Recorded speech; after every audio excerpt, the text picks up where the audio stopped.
Introduction. Les caractéristiques des véritables serviteurs d'Allah, l'Exalté, sont mentionnées dans le chapitre 25 Al-Furqan, versets 63-77.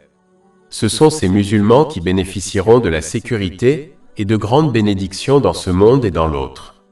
Chapitre 10 Yunus, verset 62. Certes, les alliés d'Allah ne seront point à craindre, et ils ne seront point affligés. Chaque fois qu'ils seront confrontés à une épreuve, ils recevront la force de la surmonter afin qu'ils récoltent davantage de bénédictions. Lorsque toute la création sera confrontée au jour du jugement, Allah, l'Exalté, leur enlèvera tout chagrin. Chapitre 21 Al-Anbiya, verset 103. Ils ne seront pas attristés par la plus grande terreur, et les anges les rencontreront en disant « Ceci est votre jour qui vous a été promis ». Allah, l'Exalté, se vante de ses serviteurs spéciaux auprès des anges dans les cieux. Cela a été confirmé dans un hadith trouvé dans Sunan an-Nasaï, numéro 5428. Ce sont eux qui sont rapprochés d'Allah, l'Exalté, dans ce monde, et qui gagneront la proximité particulière d'Allah, l'Exalté, dans l'au-delà. Chapitre 56 Al-Waqiya, versets 10 à 12. Et les précurseurs. Ceux-là sont ceux qui sont rapprochés d'Allah, dans les jardins du délice. Ils se sont libérés de l'esclavage de toutes choses et se sont consacrés à la véritable obéissance à Allah, l'Exalté, en accomplissant ses commandements, en s'abstenant de ses interdictions et en affrontant le destin avec patience. Lorsqu'ils sont devenus ses serviteurs, ils sont devenus indépendants de toute la création. Mais ceux qui ont cherché à se libérer de cette servitude ne sont devenus que les serviteurs de leurs désirs et du monde matériel. Chapitre 45 Al-Jathiya, verset 23. As-tu vu celui qui a pris pour Dieu son propre désir? Ils ont atteint ce rang en s'efforçant d'imiter le saint prophète Muhammad, que la paix et les bénédictions soient sur lui et ses compagnons bénis, qu'Allah les agrée tous. Mais il est important de noter que cela n'est pas possible sans la connaissance. C'est pourquoi le saint prophète Muhammad, que la paix et les bénédictions soient sur lui, a déclaré dans un hadith trouvé dans Sunan Ibn Majah, numéro 224, que l'acquisition de connaissances utiles est un devoir pour tous les musulmans. Il est du devoir de tout musulman d'imiter le bon caractère des serviteurs du tout miséricordieux, afin qu'eux aussi puissent réussir dans ce monde et dans l'autre. Le musulman doit toujours se rappeler que rien ne sera plus lourd dans la balance du jour du jugement que le bon caractère. Cela a été confirmé dans un hadith trouvé dans Jami at-Tirmidhi, numéro 2003. Humilité. La première qualité des vrais serviteurs du tout miséricordieux est mentionnée dans le chapitre 25 Al-Furqan, verset 63. Et les serviteurs du tout miséricordieux sont ceux qui marchent aisément sur la terre. Les serviteurs d'Allah, l'Exalté, ont compris que tout bien qu'ils possèdent, c'est uniquement parce qu'Allah, l'Exalté, le leur a accordé. Et tout mal dont ils sont sauvés, c'est parce qu'Allah, l'Exalté, les a protégés. N'est-il pas stupide d'être fier de quelque chose qui n'appartient pas à quelqu'un? Tout comme une personne ne se vante pas d'une voiture de sport, les musulmans doivent comprendre que rien en réalité ne leur appartient. Cette attitude permet de rester humble à tout moment. Les humbles serviteurs d'Allah, l'Exalté, croient pleinement au hadith du saint prophète Muhammad, paix et bénédiction sur lui, trouvé dans Sahih Bukhari, numéro 5673, qui déclare que les bonnes actions d'une personne ne l'amèneront pas au paradis. Seule la miséricorde d'Allah, l'Exalté, peut faire en sorte que cela se produise. En effet, chaque bonne action n'est possible que lorsqu'Allah, l'Exalté, fournit à l'individu la connaissance, la force, l'opportunité et l'inspiration pour l'accomplir. Même l'acceptation de l'action dépend de l'humilité, est une qualité qui nous permet de nous élever devant Allah, le Très-Haut. Lorsque l'on garde cela à l'esprit, cela nous sauve de l'orgueil et nous incite à adopter l'humilité. Il faut toujours se rappeler qu'être humble n'est pas un signe de faiblesse, car l'islam nous encourage à nous défendre si nécessaire. En d'autres termes, l'islam enseigne aux musulmans à être humbles sans faiblesse. En fait, le saint prophète Muhammad, que la paix et les bénédictions soient sur lui, a confirmé dans un hadith trouvé dans Jami at-Tirmidhi numéro 2029, que quiconque s'humilie devant Allah le Très-Haut, sera élevé par lui. Donc, en réalité, l'humilité mène à l'honneur dans les deux mondes. Il suffit de réfléchir au plus humble de la création pour comprendre ce fait, à savoir le saint prophète Mohammed, que la paix et les bénédictions soient sur lui. Allah, le Très-Haut, a clairement ordonné aux gens en ordonnant au saint prophète Mohammed, que la paix et les bénédictions soient sur lui, d'adopter cette qualité importante. Chapitre 26 Ash-Shu'ara, verset 215. Et abaisse ton aile, c'est-à-dire fais preuve de bonté, envers ceux qui te suivent parmi les croyants. Le saint prophète Mohammed, que la paix et les bénédictions soient sur lui, menait une vie humble. Par exemple, il accomplissait avec bonheur les tâches ménagères à la maison, prouvant ainsi que ces tâches sont neutres du point de vue du genre. Ceci est confirmé par l'imam Bukhari dans son livre Adab al-Mufra, numéro 538. L'humilité est une caractéristique intérieure qui se manifeste à l'extérieur, comme par exemple la façon de marcher. Ceci est discuté dans un autre verset du chapitre 31 de Luqman, verset 18. Et ne tends pas ta joue avec mépris aux hommes, et ne marche pas en criant sur la terre. Allah, le Très-Haut, a clairement indiqué que le paradis est réservé aux humbles serviteurs qui ne possèdent aucune trace d'orgueil. Chapitre 28 Al-Qassa, verset 83. Nous réservons la demeure de l'au-delà à ceux qui ne désirent ni l'élévation sur terre, ni la corruption. Et le meilleur sort est pour les pieux. En fait, le saint prophète Mohammed, que la paix et les bénédictions soient sur lui, a confirmé dans un hadith retrouvé dans Jami at-Tirmidhi, numéro 1998, que quiconque possède un atome d'orgueil n'entrera pas au paradis. Seul Allah, l'exalté, a le droit d'être fier car il est le créateur, le soutien et le propriétaire de l'univers entier. Il est important de noter que l'orgueil se manifeste lorsque l'on se croit supérieur aux autres et rejette la vérité lorsqu'elle nous est présentée, car on n'aime pas accepter la vérité lorsqu'elle vient des apostrophes une autre personne que soi. Cela est confirmé dans un hadith trouvé dans Sunan Abu Daoud, numéro 4092. Ignorance. La prochaine caractéristique des vrais serviteurs du Très Miséricordieux qui est mentionnée dans le chapitre 25 Al-Furqan, verset 63, est qu'ils évitent l'ignorance et les ignorants. Et lorsque les ignorants s'adressent à eux durement, ils disent des paroles de paix. Plus précisément, lorsque les gens agissent de manière stupide, ils ne répondent pas de la même manière. Au contraire, ils font preuve de patience et traitent ces personnes avec gentillesse, ce qui se reflète dans leurs paroles et leurs actes. Ils comprennent que la meilleure réponse qu'ils peuvent donner à une personne stupide est de la laisser en paix, car leur répondre de manière malveillante ne fait que l'encourager.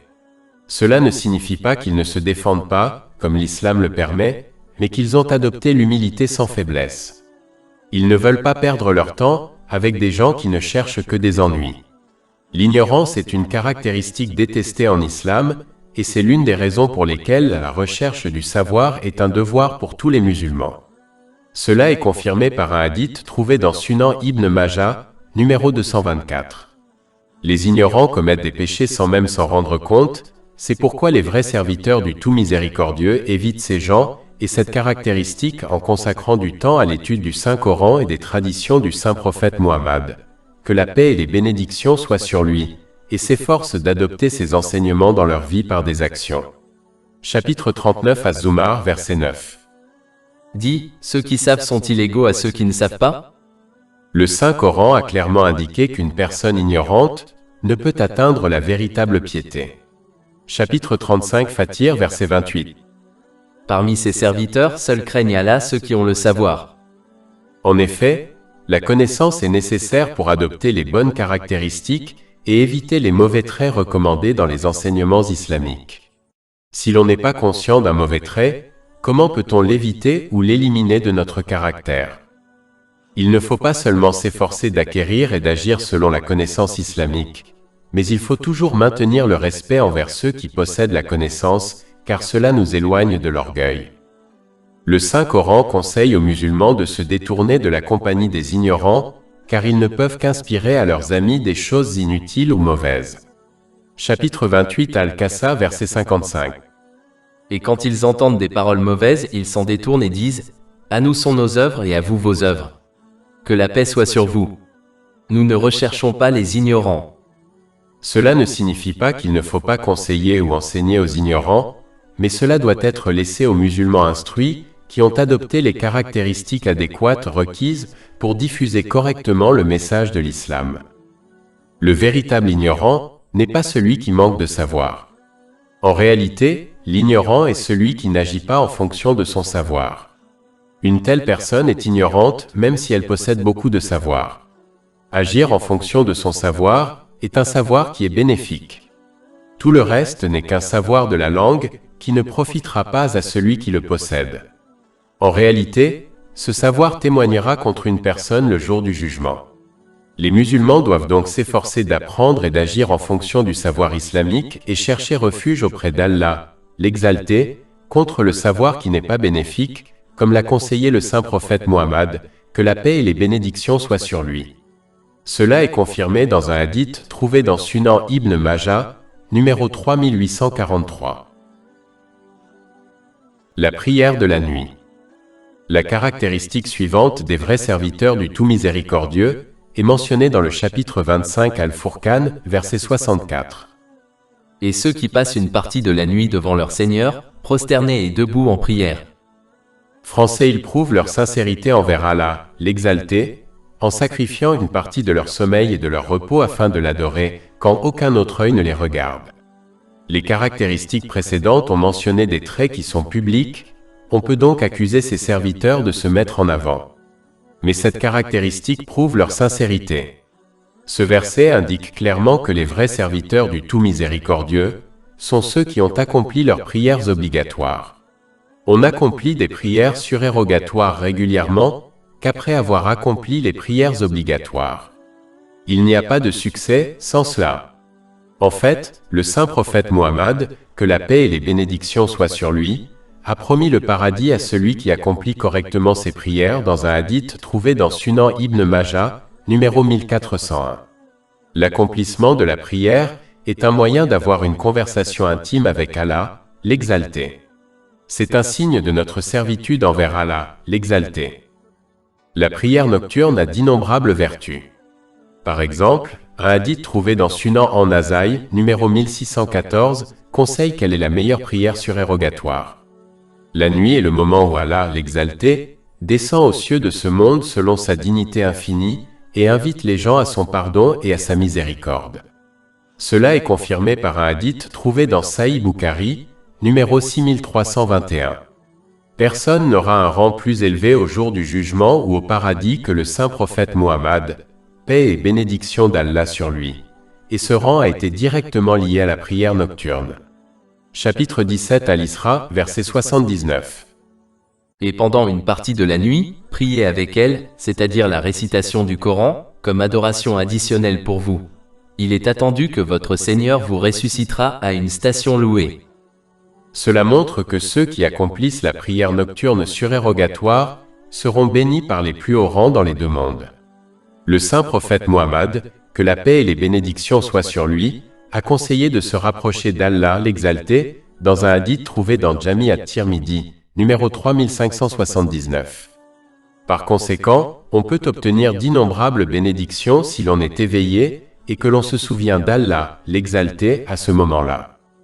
Tous les musulmans désirent que leurs invocations soient exaucées et que leurs besoins soient comblés. C'est pourquoi ils doivent s'efforcer d'accomplir la prière nocturne surérogatoire, comme l'a conseillé le saint prophète Mohammed, que la paix et les bénédictions soient sur lui, dans un hadith retrouvé dans le Sahih Muslim numéro 1770, selon lequel il existe une heure particulière dans chaque nuit où les bonnes invocations sont toujours exaucées. L'instauration de la prière nocturne est un excellent moyen de se prémunir contre les péchés, d'éviter les rassemblements sociaux inutiles et de se protéger de nombreuses maladies physiques. Cela est conseillé dans un hadith trouvé dans Jami at-Tirmidhi, numéro 3549. Il faut se préparer à la prière de la nuit, en évitant de trop manger ou de trop boire, surtout avant de se coucher, car cela induit la paresse. Il ne faut pas se fatiguer inutilement pendant la journée. Une courte sieste pendant la journée peut y remédier. Enfin, il faut éviter les péchés et s'efforcer d'obéir à Allah, l'exalté, en accomplissant ses commandements, en s'abstenant de ses interdictions et en affrontant le destin avec patience, car les obéissants trouvent plus facile d'accomplir la prière de la nuit surérogatoire. L'adoration nocturne est bénie car chacun reçoit ce qu'il désire. Ceux qui désirent qu'une difficulté soit résolue sont rapidement exaucés. Ceux qui souhaitent montrer leur gratitude à Allah, l'exalté, atteignent le statut de serviteur vraiment reconnaissant. Ceux qui désirent le paradis, voient les portes de la miséricorde et des bénédictions s'ouvrir pour eux. Ceux qui désirent être sauvés de l'enfer sont protégés. Et ceux qui ne désirent rien d'autre que leur Seigneur, sont bénis par son intimité et sa proximité. La crainte d'Allah, le Très-Haut. La caractéristique suivante des vrais serviteurs du Tout Miséricordieux est mentionnée dans le chapitre 25 d'Al-Furqan, versets 65 à 66. Et ceux qui disent « Notre Seigneur éloigne de nous le châtiment de l'enfer. Son châtiment est certes permanent. C'est vraiment une mauvaise demeure et un mauvais lieu de résidence. » Ces versets contiennent une invocation qui montre la crainte que les vrais serviteurs du Tout Miséricordieux éprouvent. Ils craignent de désobéir à Allah, l'exalté, et d'entrer ainsi en enfer. C'est une preuve de leur zèle à obéir à Allah, l'exalté, à tout moment. Ils ne sont pas comme ces illusionnistes qui n'éprouvent aucune crainte envers Allah, l'exalté, mais espèrent le salut en lui désobéissant. Les vrais serviteurs du Tout Miséricordieux accomplissent la caractéristique de la véritable espérance en Allah, l'exalté, en s'efforçant sincèrement de plaire à Allah, l'exalté, dans toutes leurs activités, et en espérant ensuite le salut. Ils ne sont pas fiers de leurs nombreux actes de bienfaisance car ils savent que rien ne peut les sauver du feu de l'enfer et les faire entrer au paradis, sauf la miséricorde d'Allah, l'exalté. Cela est confirmé par un hadith trouvé dans Sahih Bukhari, numéro 6463. Ils prouvent cette croyance par leurs actes en cherchant constamment refuge auprès d'Allah, l'exalté, à travers son obéissance. Les véritables serviteurs du Tout Miséricordieux savent que lorsque les gens atteindront l'au-delà, ils regretteront leurs péchés et n'accompliront plus de bonnes actions. Chapitre 89 Al-Fajr, versets 23-24. Et ce jour-là, c'est l'enfer. Ce jour-là, l'homme s'en souviendra. Mais à quoi lui servira ce souvenir? Il dira, « Ah, si j'avais envoyé quelque chose d'autre pour ma vie !» Cela les pousse à s'empresser d'accomplir de bonnes œuvres, comme la prière nocturne surérogatoire mentionnée dans les versets précédents. Ils s'empressent de chercher refuge auprès d'Allah, l'exalté, par une obéissance sincère en accomplissant ses commandements, en s'abstenant de ses interdictions et en affrontant le destin avec patience. Chaque fois qu'ils commettent un péché, ils se hâtent vers un repentir sincère en implorant Allah, l'exalté, de leur pardonner. Ils s'examinent régulièrement, afin d'accroître leur obéissance à Allah, l'exalté. Il a été conseillé dans un hadith trouvé dans Sunan Ibn Majah, numéro 4260, que c'est la qualité d'une personne sage. Beaucoup sont distraits de l'enfer et de ses châtiments par les paillettes et le faste de ce monde. Mais d'un autre côté, ils gardent toujours à l'esprit le jour du jugement et la rencontre de l'enfer. C'est comme s'ils pouvaient voir l'enfer avancer par 70 000 cordes tirées chacune par 70 000 anges. Cela a été confirmé dans un hadith trouvé dans Sahih Muslim, numéro 7164. Quand quelqu'un mène sa vie de cette façon, il s'occupe à remplir ses responsabilités et ses devoirs selon les enseignements de l'islam, s'efforçant d'obéir à Allah, l'exalté, et recherchant son refuge contre une fin mauvaise. Dépenses équilibrées. La caractéristique suivante des vrais serviteurs du Tout Miséricordieux est mentionnée dans le chapitre 25 Al-Furqan, verset 67. Et ce sont ceux qui, lorsqu'ils dépensent, ne le font ni avec excès ni avec parcimonie, mais sont toujours entre ceux-là, justement modérés. Ils comprennent qu'en réalité tout ce qu'ils possèdent appartient à Allah, l'exalté, et que cela ne leur a été accordé qu'en guise de prêt. Ils remboursent donc ce prêt à Allah, l'exalté, en utilisant leurs bienfaits tels que leurs biens, de la manière prescrite par l'islam, sans être avares, excessifs, gaspilleurs ou extravagants. Ils réalisent que leurs biens et autres bienfaits sont une épreuve d'Allah, l'exalté, alors ils se comportent comme des serviteurs vraiment reconnaissants, et passent cette épreuve en utilisant leurs biens et autres bienfaits de la bonne manière. Chapitre 67 Al-Mulk, verset 2. Lui qui a créé la mort et la vie pour vous éprouver, et savoir lequel de vous agit le mieux. Ils ont appris qu'Allah, exalté soit-il, déteste l'excès, c'est pourquoi ils dépensent sans se laisser aller au gaspillage. Chapitre 6 Al-An'am, verset 141. Et ne soyez pas excessifs, car il n'aime pas ceux qui commettent des excès.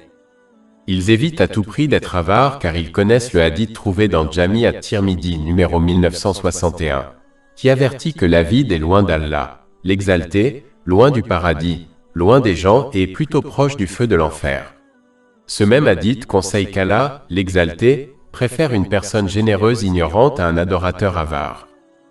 Les serviteurs du Tout Miséricordieux évitent l'avidité car ils sont pleinement conscients du fait qu'Allah, l'exalté, leur fournit des provisions et a même prêté serment à ce sujet. Chapitre 51 ADH Dariyat, versets 22-23. Et c'est dans le ciel que se trouvent vos provisions, et tout ce qui vous est promis. Par le Seigneur du ciel et de la terre, c'est la vérité, aussi vrai que ce que vous dites. En réalité, la subsistance de toute la création a été allouée et consignée plus de 50 000 ans avant la création des cieux et de la terre. Ceci est confirmé par un hadith trouvé dans Sahih Muslim, numéro 6748. En raison de ces enseignements divins et d'autres, ils évitent les deux attitudes extrêmes que sont l'extravagance et la cupidité. Au lieu de cela, ils restent dans la moyenne en dépensant quand c'est nécessaire et en retenant quand c'est nécessaire. Ils évitent toute forme de richesse illicite, sachant qu'Allah, le Très-Haut, n'acceptera pas l'invocation de celui qui vit de l'illicite. Cela a été mis en garde dans un hadith trouvé dans le Sahih Muslim, numéro 2346. Si Allah le Très-Haut rejette leur invocation, comment acceptera-t-il une quelconque de leurs actions? Dans un autre hadith du Sahih Muslim numéro 2342, le saint prophète Mohammed, que la paix et les bénédictions soient sur lui, a conseillé qu'Allah l'exalté n'accepte que les aumônes provenant de biens licites. Ce hadith souligne également la grande récompense que l'on reçoit lorsqu'on fait l'aumône pour Allah, l'exalté, à partir de ses biens licites. Allah, l'exalté, donnera une récompense d'une montagne pour une aumône licite, même si elle n'est que de la taille d'une seule date. Les véritables serviteurs du Tout Miséricordieux font toujours l'aumône obligatoire, sachant qu'ils s'exposent à de lourdes sanctions s'ils ne remplissent pas ce devoir important. Chapitre 3 Ali Imran, verset 180. Et que ceux qui refusent ce qu'Allah leur a donné en grâce, ne pensent pas que cela est meilleur pour eux. Au contraire, cela est pire pour eux. Leurs coups seront cernés par ce qu'ils ont refusé, au jour de la résurrection.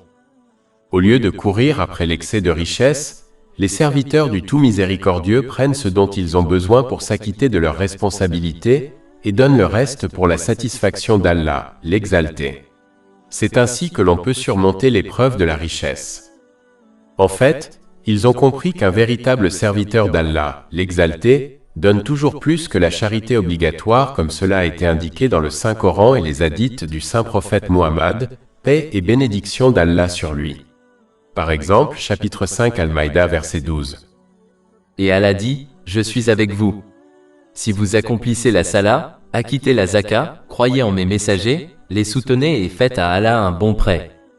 Un hadith trouvé dans le Sahih Muslim, numéro 1671, recommande que l'aumône soit faite chaque jour pour chaque articulation du corps de chaque musulman. Il ne s'agit évidemment pas de l'aumône obligatoire, qui est offerte chaque année. Il est important de noter que la charité ne se limite pas à la richesse. La charité peut être offerte de différentes manières, par exemple, ordonner le bien et interdire le mal est un acte de charité. Cela est confirmé dans un hadith trouvé dans Sahih Muslim, numéro 1671. Le verset cité au début, qui évoque les habitudes de dépense des vrais serviteurs du Tout Miséricordieux, peut inclure une approche équilibrée de toutes les formes de charité, comme consacrer son temps à aider les autres.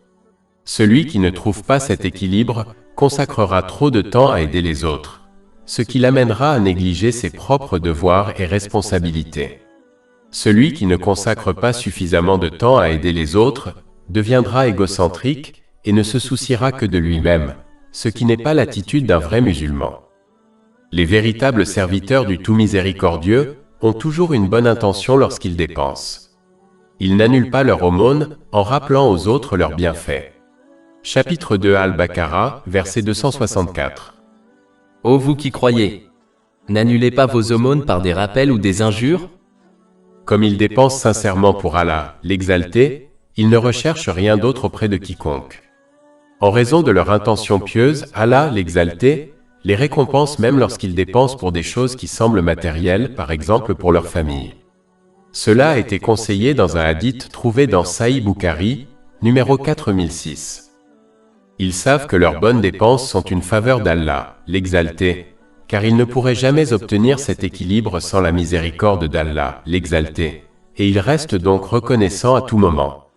En fait, ils craignent que leurs bonnes dépenses ne soient pas agréées par Allah, l'Exalté, à cause d'une faute cachée telle que l'insincérité. Chapitre 23 Al-Mu'minin, verset 60. Et ceux qui donnent ce qu'ils donnent alors que leurs cœurs sont craintifs, parce qu'ils seront ramenés à leur Seigneur. Le saint prophète Muhammad, paix et bénédiction d'Allah sur lui, a confirmé dans un hadith trouvé dans Jami' at-Tirmidhi, numéro 3175, que ce verset fait référence au vrai serviteur du très miséricordieux. Polythéisme. La caractéristique suivante des vrais serviteurs du tout miséricordieux est mentionnée dans le chapitre 25 Al-Furqan, verset 68. Et ceux qui n'invoquent pas avec Allah une autre divinité? Ce verset indique l'importance d'une intention pure de ne plaire qu'à Allah, l'Exalté, lors de l'accomplissement des actes. Les véritables serviteurs du tout miséricordieux mettent de côté toutes les autres intentions et désirs et n'obéissent qu'à Allah, l'Exalté, afin d'accomplir le but de leur création qui est le service à Allah, l'Exalté. Chapitre 51 ADH Dariyat, verset 56. Je n'ai créé les djinns et les hommes que pour qu'ils m'adorent. Polythéismes peuvent être classés comme majeurs et mineurs. Le type le plus important est celui où l'on croit en plus d'un Dieu.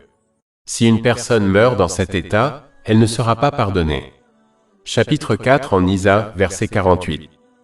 En vérité, Allah ne pardonne pas qu'on lui donne de l'association. C'est le plus grand péché que l'on puisse commettre, ce qui a été confirmé par le saint prophète Muhammad, que la paix et les bénédictions soient sur lui, dans un hadith trouvé dans Sahih Bukhari, numéro 6273. Il est considéré comme une grande trahison de nier d'abord les faveurs que l'on a faites à autrui, et il est encore pire d'utiliser ces faveurs contre celui qui les a faites. Si cela est vrai entre deux personnes, peut-on imaginer l'ampleur de la trahison d'une personne qui se comporte ainsi avec Allah, l'Exalté, alors que lui seul accorde à la création d'innombrables bénédictions? Polythéisme mineur consiste à exhiber ses actes. Cela a été confirmé par de nombreux hadiths, comme celui trouvé dans Sunan Ibn Majah, numéro 3989. Le jour du jugement, ceux qui ont accompli des actes pour plaire à d'autres en dehors d'Allah le Très-Haut, recevront l'ordre d'en tirer leur récompense, ce qui ne sera pas possible. Cela est confirmé par un hadith trouvé dans Jami' at-Tirmidhi, numéro 3154. Il s'agit de celui qui a pris son désir pour maître, car il agit pour satisfaire ses désirs au lieu d'agir pour plaire à Allah, le Très-Haut. Chapitre 45 Al-Jathiya, verset 23. As-tu vu celui qui a pris pour Dieu son désir? On n'agit que pour le bien d'autrui, car on croit que cette personne nous accordera une bénédiction ou nous protégera d'un mal. Cette qualité n'est possédée que par Allah, l'Exalté. Par conséquent, agir pour le bien d'un autre qu'Allah, l'Exalté, est du polythéisme et tout simplement de la folie. Si un musulman a d'abord l'intention de plaire à Allah, l'Exalté, et change ensuite son intention à cause d'un facteur externe, tant qu'il lutte avec lui-même et essaie de revenir à son intention initiale, on espère qu'il sera récompensé pour son intention originale et sa lutte intérieure pour la garder purifiée. Pour ceux qui mêlent leur intention à des actes religieux pour plaire à Allah, l'Exalté, et pour obtenir quelque chose de ce monde, il est discutable qu'ils reçoivent une récompense dans l'au-delà pour cet acte. Certains savants pensent qu'ils recevront une récompense complète tant que le désir de ce monde n'est pas illicite. Certains pensent qu'un musulman sera partiellement récompensé en raison de sa double intention. D'autres savants pensent qu'ils n'obtiendront aucune récompense car ils ont associé leur intention à la satisfaction d'Allah, l'Exalté, ce qui peut être considéré comme un aspect du polythéisme mineur. Par conséquent, un musulman sage doit choisir l'option la plus sûre et n'accomplir des actes religieux que pour plaire à Allah, l'Exalté, et ne pas mélanger son intention à un quelconque gain licite de ce monde. Respecter la vie. La caractéristique suivante des vrais serviteurs du tout miséricordieux est mentionnée dans le chapitre 25 Al-Furqan, verset 68. Ou tuer l'âme qu'Allah a interdit de tuer, sauf par droit. Les véritables serviteurs d'Allah, le Très-Haut, respectent toutes les formes de vie. Ils obéissent aux enseignements de l'islam, qui prescrit clairement que la miséricorde doit être accordée à toute la création. En fait, le saint prophète Muhammad, que la paix et les bénédictions soient sur lui, a averti dans un hadith trouvé dans Sahih Muslim, numéro 6028, que quiconque ne fait pas preuve de miséricorde envers les autres ne bénéficiera pas de la miséricorde d'Allah, le Très-Haut. L'islam ne recommande pas seulement le traitement bienveillant envers les gens, mais le prescrit également pour les animaux. Cela est confirmé dans un hadith trouvé dans Sunan Abu Daoud, numéro 2550. Aucune autre religion n'accorde autant de valeur à la vie humaine. Le Saint-Coran compare le meurtre d'une personne innocente au meurtre de l'humanité entière. Chapitre 5 Al-Maïda, verset 32. Tue une âme, sauf pour une âme ou pour la corruption commise sur la terre, c'est comme s'il avait tué l'humanité entière. Et celui qui sauve une, c'est comme s'il avait sauvé l'humanité entière. Ce verset suffit à lui seul à dissuader ceux qui prétendent tuer des innocents au nom de l'islam. Ce verset prouve que leur véritable intention est d'acquérir richesse et pouvoir, ce qui n'a rien à voir avec l'islam. Ne pas nuire aux autres est si important que le saint prophète Muhammad, sur lui la paix et le salut, a averti dans un hadith trouvé dans Sunan an-Nasaï, numéro 4998, qu'une personne ne peut pas être un véritable musulman tant que les autres, quelle que soit leur foi, ne sont pas à l'abri de leur langage et de leurs actes. Si tel est le cas uniquement pour nuire aux autres, comment l'islam peut-il autoriser le meurtre de personnes innocentes? En fait, cette question est répondue dans ce même hadith. Le saint prophète Muhammad, sur lui la paix et le salut, avertit qu'une personne ne peut être un véritable croyant tant que la vie et les biens des autres ne sont pas à l'abri de leurs actes. Ceux qui prétendent suivre les traditions du saint prophète Muhammad, que la paix et les bénédictions soient sur lui, doivent savoir qu'il n'a jamais fait de mal à autrui, sauf en cas de légitime défense contre un soldat de sexe masculin. Il n'a jamais fait de mal à une femme, à une personne âgée ou à un enfant. En fait, il ne s'est jamais vengé lui-même et n'a appliqué que la punition ordonnée par Allah, l'exalté, en tant que chef de l'État, à ceux qui ont outrepassé les limites. Cela est confirmé par un hadith trouvé dans le Sahih Muslim, numéro 6050. C'est ainsi que les musulmans doivent se comporter en toutes circonstances s'ils prétendent être les disciples du saint prophète Muhammad, que la paix et les bénédictions soient sur lui. Le musulman a le droit de se défendre, de défendre sa famille et ses biens. Mais tout cela a des limites. En aucun cas, le musulman n'a le droit de frapper en premier et de tuer une personne innocente. Les musulmans doivent donc traiter les autres comme ils souhaitent être traités, c'est-à-dire avec respect et miséricorde. Relation illégale. La caractéristique suivante des vrais serviteurs du tout miséricordieux est mentionnée dans le chapitre 25 Al-Furqan, verset 68. Et ne commettez pas de relations sexuelles illicites. Et quiconque le ferait, encourait une punition. Les véritables serviteurs d'Allah, le Très-Haut, évitent toute forme de relation illicite. Le fait que l'adultère soit placé à côté du polythéisme et du meurtre d'une personne innocente dans ce verset indique sa gravité. Les musulmans doivent prendre des précautions pour éviter d'être tentés par des relations illégales. Tout d'abord, ils doivent apprendre à baisser le regard. Cela ne signifie pas qu'il faut toujours fixer ses chaussures, mais qu'il faut éviter de regarder inutilement autour de soi, surtout dans les lieux publics. Ils doivent éviter de fixer les autres et respecter le sexe opposé. Tout comme un musulman n'aimerait pas que quelqu'un regarde sa sœur ou sa fille, il ne doit pas regarder les sœurs et les filles des autres. Chapitre 24 An-Nur, verset 30. Dis aux croyants de réduire leur vue et de protéger leurs parties intimes. Cela est plus pur pour eux.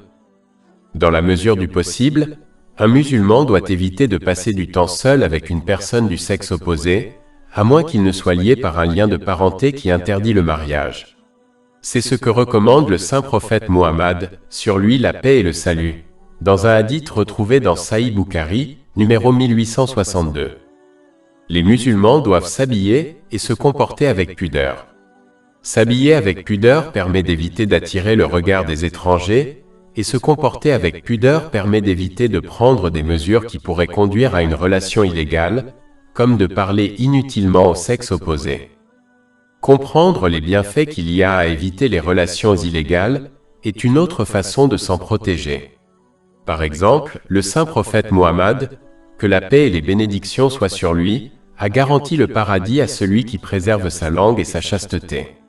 Cela est confirmé dans un hadith trouvé dans Jami at-Tirmidhi, numéro 2408.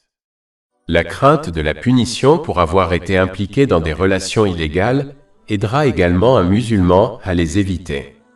Par exemple, la foi s'éloignera de la personne qui commet la fornication. Cela est confirmé par un hadith trouvé dans Sunan Abu Daoud, numéro 4690. En réalité, un musulman n'a pas besoin de relations illégales, puisque l'islam prescrit le mariage. Ceux qui ne peuvent pas se permettre de se marier devraient jeûner souvent car cela permet également de contrôler ses désirs et ses actions. Cela a été conseillé dans un hadith trouvé dans Sahih Muslim, numéro 3398. Repentance sincère. La caractéristique suivante des vrais serviteurs du Tout Miséricordieux est mentionnée dans le chapitre 25 d'Al-Furqan, versets 70 à 71.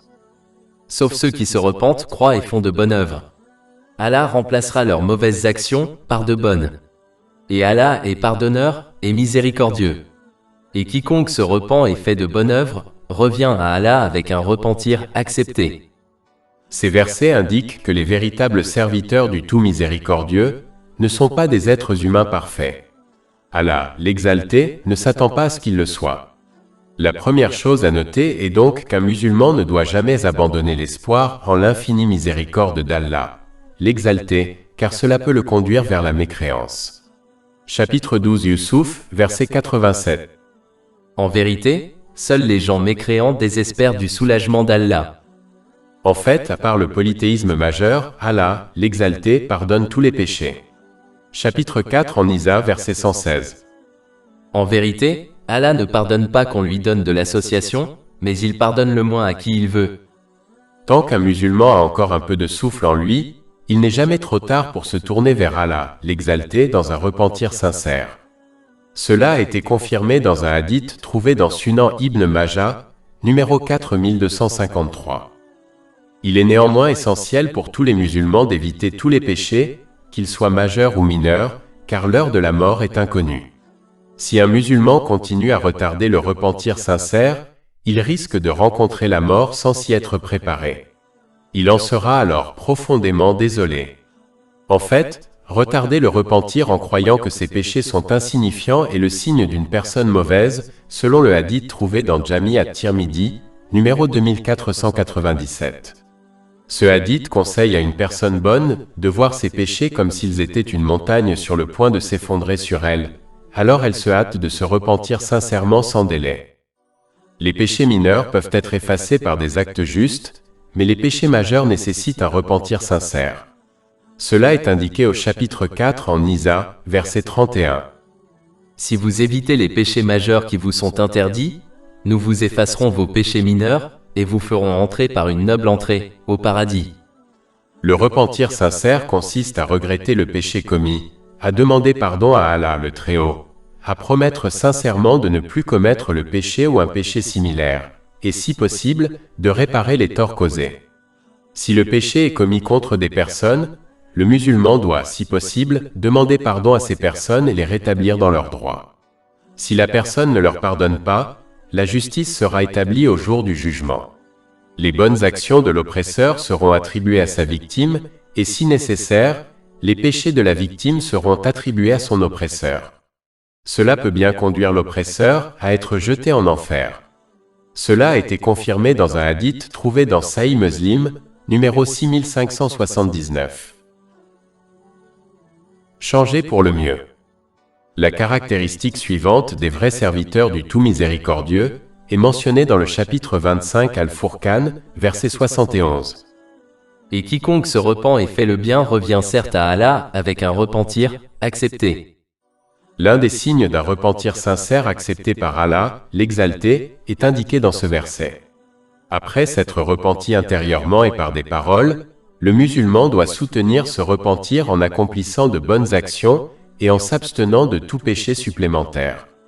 En fait, lorsqu'une personne accomplit correctement de bonnes actions telles que la prière, elle se protège contre la persistance dans les péchés. Chapitre 29 Al-Ankabut, verset 45. En effet, la prière interdit l'immoralité et le mal. Après un repentir sincère, le musulman améliore non seulement sa relation avec Allah, l'exalté, mais il change également son caractère pour le meilleur afin de traiter les gens avec plus de gentillesse. Afin d'inciter les musulmans à suivre le chemin des vrais serviteurs du très miséricordieux, Allah, l'exalté, annonce à ceux qui se repentent sincèrement qu'il transformera leurs mauvaises actions en bonnes actions. Chapitre 25 Al-Furqan, verset 70. Allah remplacera pour eux leurs mauvaises actions par de bonnes.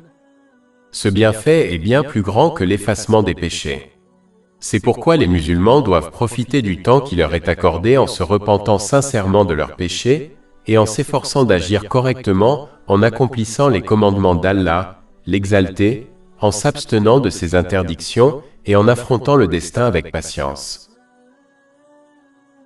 Parjure. La caractéristique suivante des vrais serviteurs du tout miséricordieux est mentionnée dans le chapitre 25 Al-Furqan, verset 72. Et ce sont ceux qui ne témoignent pas de mensonges? Ce verset prévient que les vrais serviteurs du tout miséricordieux ne doivent pas faire de faux témoignages. Malheureusement, cela se produit souvent, en particulier dans les pays du tiers-monde, où les musulmans déposent de fausses plaintes devant les tribunaux afin de s'approprier quelque chose qui ne leur appartient pas, comme des richesses et des propriétés. Selon un hadith trouvé dans Sahih Bukhari, numéro 2654, le parjure est l'un des plus grands péchés majeurs. En fait, ce hadith place le parjure à côté du polythéisme et de la désobéissance aux parents. Français, le saint prophète Mohammed, que la paix et les bénédictions soient sur lui, a donné un avertissement sévère dans un hadith trouvé dans Sunan Ibn Majah, numéro 2373, selon lequel celui qui ne se repent pas sincèrement d'avoir été un faux témoin ne bougera pas le jour du jugement, jusqu'à ce qu'Allah, l'exalté, l'envoie en enfer. En fait, celui qui agit en tant que faux témoin afin de prendre quelque chose à laquelle il n'a aucun droit sera envoyé en enfer, même si la chose qu'il a prise n'était qu'une brindille d'arbre. Cela est confirmé dans un hadith trouvé dans Sahih Muslim, numéro 353. Être un faux témoin est un péché grave, car il comprend de nombreux autres péchés terribles comme le mensonge. Ce péché contre les gens ne sera pas pardonné par Allah, l'exalté, jusqu'à ce que la victime lui pardonne d'abord. Si elle ne le fait pas, ses bonnes actions seront attribuées à sa victime et si nécessaire, les péchés de sa victime lui seront attribués au jour du jugement afin d'établir la justice. Cela peut amener le faux témoin à être jeté en enfer.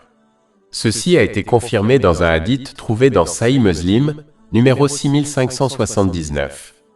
Le faux témoin commet également un péché s'il témoigne en faveur d'une autre personne, afin que celle-ci puisse prendre quelque chose à laquelle elle n'a aucun droit.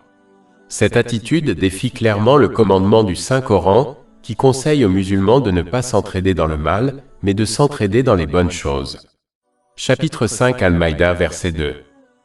Et coopérez à la justice et à la piété, mais ne coopérez pas au péché et à la violence. Le faux témoin commettra également d'autres péchés en utilisant quelque chose qu'il a obtenu illégalement. Par exemple, s'il a obtenu de la richesse de cette manière et l'a ensuite utilisée pour accomplir le saint pèlerinage. Son saint pèlerinage sera rejeté car Allah, l'exalté, n'accepte que ce qui est licite. Cela est confirmé dans un hadith trouvé dans Sahih Muslim, numéro 2342. Il est du devoir de tous les musulmans de toujours dire la vérité, que ce soit dans les conversations quotidiennes normales ou sous serment dans un procès. Le mensonge sous toutes ses formes conduit au péché qui à leur tour mènent à l'enfer. Celui qui continue de mentir sera enregistré comme un grand menteur par Allah, l'exalté. Cela a été prévenu dans un hadith trouvé dans Jami at-Tirmidhi, numéro 1971. Il est à craindre que ce grand menteur soit envoyé en enfer le jour du jugement. Chapitre 3 Ali Imran, verset 61. Invoquez la malédiction d'Allah sur les menteurs, parmi nous. Chose vaine. La caractéristique suivante des vrais serviteurs du tout miséricordieux est mentionnée dans le chapitre 25 Al-Furqan, verset 72. Et quand il passe à côté de propos grossiers, il passe avec dignité. Ce verset indique que les véritables serviteurs du tout miséricordieux doivent éviter tout ce qui n'apporte aucun bénéfice dans ce monde ou dans l'autre, que ce soit en parole ou en acte. Il est important de noter qu'il existe 3 types de paroles et d'actes. Il faut se taire et s'abstenir du premier type qui est totalement nuisible à la vie profane et religieuse.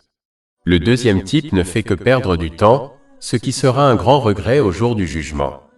Ce type de paroles ou d'actes ne sont ni bénéfiques ni nuisibles à la vie profane ou religieuse. Le dernier type, il faut s'engager dans des paroles et des actions bénéfiques. Selon cette structure, les 2/3 des paroles et des actions doivent être supprimées de sa vie. Dans la plupart des cas, les paroles vaines ne sont pas considérées comme un péché. Mais elles font perdre un temps précieux à l'individu. De plus, les paroles inutiles conduisent généralement à des paroles pécheresses, telles que la médisance. Il est extrêmement rare que les gens discutent de choses qui ne sont pas bénéfiques ni dans ce monde ni dans l'autre, sans commettre un péché. Il faut garder à l'esprit que leur discours est en fait une lettre qu'ils écrivent à Allah, l'Exalté. Il serait embarrassant pour une personne de remplir cette lettre avec des mots superflus, qui ne sont d'aucune utilité pour eux, ou pour les autres dans ce monde ou dans l'autre. En fait, le saint prophète Muhammad, sur lui la paix et le salut, a déclaré dans un hadith trouvé dans Sahih Bukhari, numéro 2408, qu'Allah l'Exalté déteste quand les gens prononcent des paroles inutiles.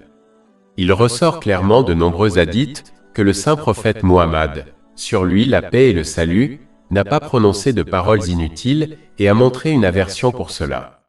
On en trouve un exemple dans le livre d'Imam Bukhari, Adab al-Mufra, numéro 211. Il est donc du devoir du musulman d'éviter ce trait de caractère. Il est important de noter que ce verset indique également que les véritables serviteurs du tout miséricordieux ne commettent pas de péché par leurs paroles. Comment le pourraient-ils, alors qu'ils ne prononcent même pas des paroles qui ne sont pas considérées comme des péchés, à savoir des paroles vaines? Les musulmans devraient les écouter et s'inspirer d'eux, afin d'adopter l'attitude importante qui consiste à ne dire que de bonnes paroles, ou à se taire. C'est ce qui est conseillé dans un hadith retrouvé dans Sahih Muslim, numéro 176. Il est important de comprendre que, contrairement à ce que pensent certains, une personne qui n'a pas purifié sa parole ne peut avoir un cœur ou un corps purifié. Cela a été indiqué dans un hadith trouvé dans Jami at-Tirmidhi, numéro 2407. De plus, ce verset indique également l'importance de bons compagnons. En fait, une personne ne peut être un bon compagnon tant qu'elle n'a pas appris à contrôler ses paroles. En effet, une personne sera influencée par ses compagnons, ce qui est mis en garde dans un hadith trouvé dans Sunan Abu Daoud, numéro 4833. Si une personne occupe son temps avec des paroles et des actions vaines, il est fort probable que ses amis feront de même. C'est pourquoi il est vital pour tous les musulmans de choisir soigneusement leurs compagnons et de conseiller aux autres, comme à leurs enfants, de faire de même. Chapitre 43 à Zukhruf, verset 67. Ce jour-là, les amis proches seront ennemis les uns des autres, à l'exception des justes. Paroles et actions. La caractéristique suivante des vrais serviteurs du tout miséricordieux est mentionnée dans le chapitre 25 Al-Furqan, verset 73. Et ceux qui, lorsqu'on leur rappelle les versets de leur Seigneur, ne tombent pas sur eux sourds et aveugles. Ce verset indique que les vrais serviteurs du tout miséricordieux prouvent leur servitude par des actes, et non seulement par des paroles, en écoutant, en comprenant et en agissant selon les enseignements de l'islam.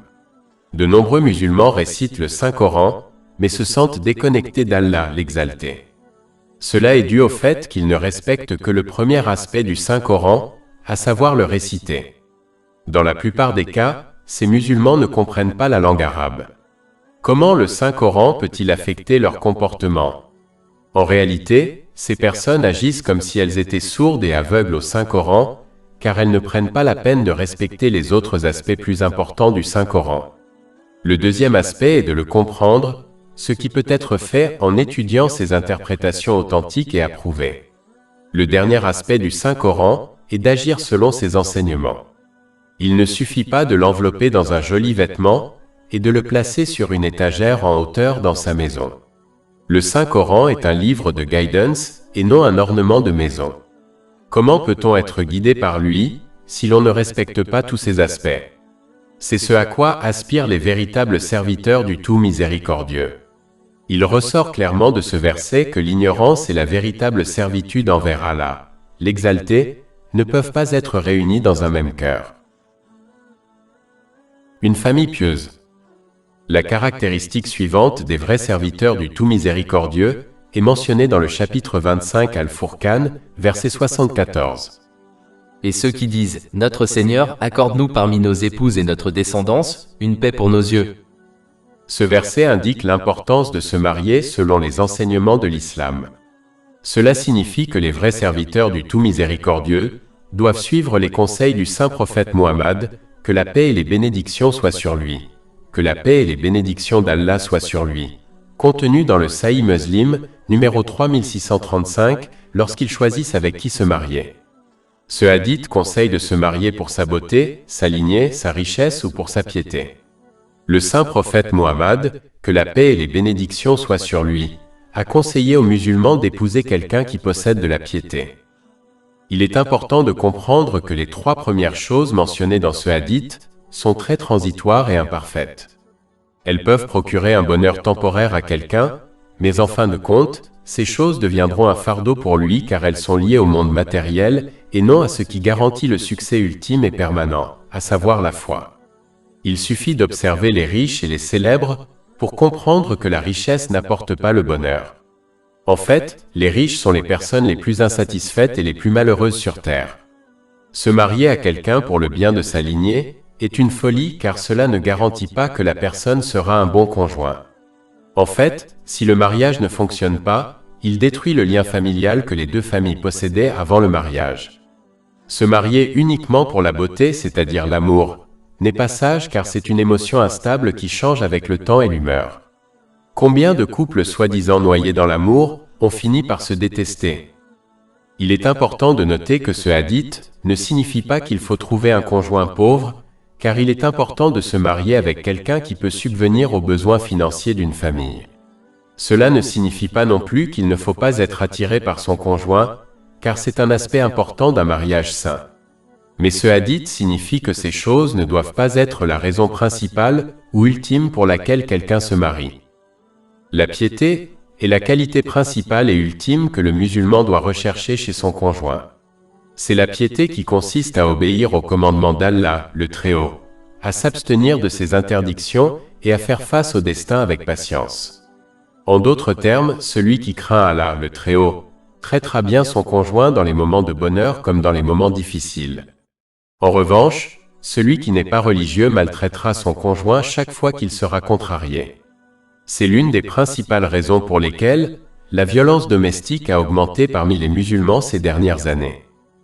Les vrais serviteurs du tout miséricordieux agissent selon les conseils donnés dans ce hadith, et par ce biais, ils accomplissent un aspect qui les aide à parfaire leur foi. Cela est conseillé dans un hadith trouvé dans Jami at-Tirmidhi, numéro 2521.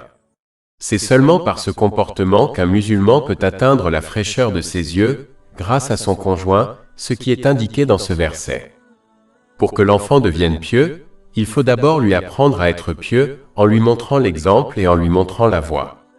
Ensuite, il faut lui enseigner dès son plus jeune âge les différents aspects de la piété et de la noblesse de caractère qui sont enseignés dans le Saint-Coran et les hadiths du saint prophète Muhammad, que la paix et les bénédictions soient sur lui. Cela peut se résumer en trois choses.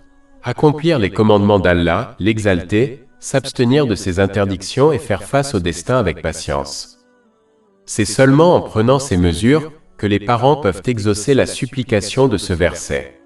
C'est seulement alors que leur enfant leur sera bénéfique dans ce monde et dans le suivant. Négliger ce devoir ne fera que faire de leur enfant une source de détresse pour eux dans les deux mondes. Caractère noble.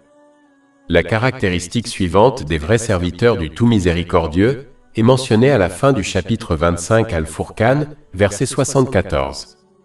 Et ceux qui disent « Notre Seigneur, accorde-nous parmi nos épouses et notre descendance, une paix pour nos yeux, et fais de nous un modèle pour les gens de bien. » En réalité, ce verset ne signifie pas que les véritables serviteurs du tout miséricordieux désirent être des chefs religieux ou mondains. Il signifie en fait qu'il désire adopter les qualités des dirigeants de l'humanité, tels que les saints prophètes, que la paix soit sur eux, car ils sont les meilleurs et les plus aimés d'Allah, l'Exalté. Cette invocation est une manière indirecte de désirer l'amour d'Allah, l'Exalté. Ce verset montre que cela ne peut être obtenu sans s'efforcer concrètement, ce qui est encore confirmé par un hadith trouvé dans Sahih Bukhari, numéro 6502. Il conseille qu'après avoir accompli les devoirs obligatoires et s'être efforcé d'accomplir de bonnes actions volontaires, on devient un bien-aimé d'Allah, l'Exalté. Par conséquent, un musulman doit s'efforcer d'accomplir tout ce qu'Allah, l'Exalté, aime, et s'abstenir de tout ce qu'Allah, l'Exalté, déteste, s'il désire adopter les meilleures caractéristiques et devenir un bien-aimé d'Allah, l'Exalté. De plus, cette partie du verset indique qu'agir de la manière décrite permettra d'accomplir l'invocation mentionnée au début de ce verset et qui a été discutée dans le chapitre précédent. À savoir, désirer avoir une famille pieuse afin qu'elle devienne un grand atout pour un musulman au lieu d'être un fardeau dans les deux mondes. Cette partie du verset peut aussi signifier que les véritables serviteurs du Tout Miséricordieux désirent et s'efforcent d'accomplir le devoir important de commander le bien et d'interdire le mal afin qu'ils soient récompensés pour ceux qui écoutent et agissent selon leurs conseils. Cela a été conseillé dans un hadith trouvé dans Sahih Muslim, numéro 2351. Et comme l'indique ce hadith, les véritables serviteurs du Tout Miséricordieux craignent de devenir une cause d'égarement pour les autres. Cela ne fera qu'augmenter les péchés d'une personne en fonction du nombre de personnes qu'elle égare. Ils désirent être un modèle positif pour ceux qui sont sous leur garde. C'est un devoir important pour tous les musulmans selon un hadith trouvé dans Sunan Abu Daoud, numéro 2928. Pour conclure ce livre, tous les musulmans doivent s'efforcer d'adopter les caractéristiques des véritables serviteurs du Tout Miséricordieux. Grâce à cela et à la miséricorde d'Allah, l'Exalté, ils seront bénis dans ce monde et trouveront un refuge et un lieu de repos éternel dans l'autre monde. Cela a été indiqué dans le verset suivant. Chapitre 25 Al-Furqan, verset 75. Ceux-là recevront la chambre pour ce qu'ils ont patiemment enduré, et ils y seront reçus avec des salutations et des paroles de paix.